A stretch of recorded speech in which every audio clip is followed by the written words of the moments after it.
থেকে পান, গীতা থেকে পান। শ্রীমদ্ ভগবদ গীতা ফাইনাল পর্যায়ে উপস্থিত আজকে পরিশ্রমের ঘটনাস্থলে পরিপথ মৌসুমে বারবার বলতেছে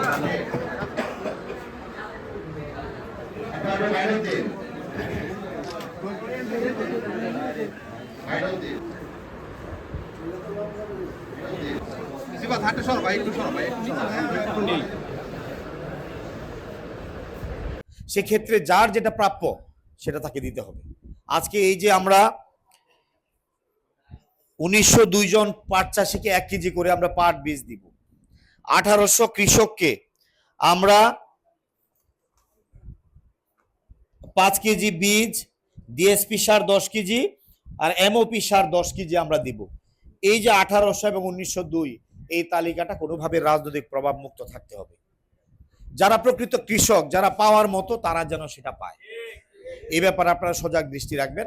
আমাদের পক্ষ থেকে আমাদের নেতাকর্মীরাও আছে এখানে, জনপ্রতিনিধিরা থাকতে পারেন, সবাই সহযোগিতা করবে যাতে সঠিক একটা তালিকা হয়।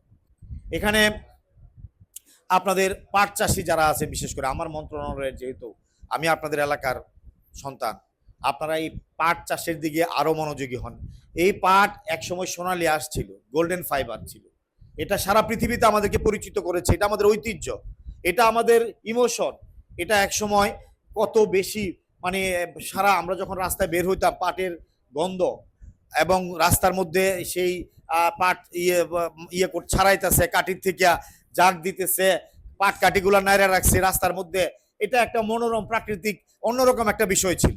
আজকে যেন এটা একটা মানে ডিপ ফ্রিজে চলে গেছে, না হলে সেই জাদুঘরে চলে গেছে, এরকম একটা পরিস্থিতি হয়েছে। সেই জায়গা থেকে আমরা আবার বের হতে চাই, আমরা চেষ্টা করছি। আমাদের বয়স, সরকারের বয়স খুব বেশি না, আমরা চেষ্টা করছি প্রতিটা সেক্টরে আমরা সেই ঐতিহ্যগুলোকে ধরে রাখার জন্য।